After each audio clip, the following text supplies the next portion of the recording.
So first of all welcome in car crash car decor. তো সবার আগে জেনে নেব আপনি কোথা থেকে অ্যাড্রেসটা পেলেন এবং এখানে কাজ করি আপনার এক্সপিরিয়েন্সটা কিরকম, যদি একটু শেয়ার করেন। বেসিক্যালি আমি অ্যাকচুয়ালি নতুন সেকেন্ড হ্যান্ড গাড়ি কিনেছিলাম। তো কেনার পরে আমি অ্যাকচুয়ালি খুঁজছিলাম যে কিছু মানে মডিফিকেশন করার জন্য। তো সার্চ করতে করতে হঠাৎ করে ইউটিউবে একটা ভিডিও পাই কলকাতার মধ্যে কোথাও। তো কলকাতার মধ্যে এত জায়গা থাকতে দেখলাম মধ্যমগ্রামের কিছু ভিডিওস এলো সামনে। তো দেখার পরে দেখলাম কার ডেকরের পেজে গিয়ে যেরকম হয় মানে আমরা যেরকম গুগলে গিয়ে রিভিউ সার্চ করি অ্যান্ড অল, তো করার পর দেখলাম যে না, খুব ভালো।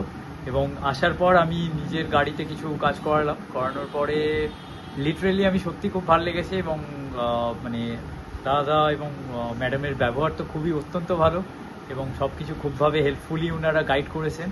অ্যান্ড আমি সবাইকে রেকমেন্ড করবো যেন সবাই এখানে আসে এবং তারা যেন সবাই যদি নিজের কার যদি ডেকর করতে চান এবং ভালোভাবে মানে সুন্দর দেখতে চান, তাহলে ডেফিনেটলি কার ডেকরকে আসুন। Car crash car decor. Car crash car decor. Thank you sir, thank you so much.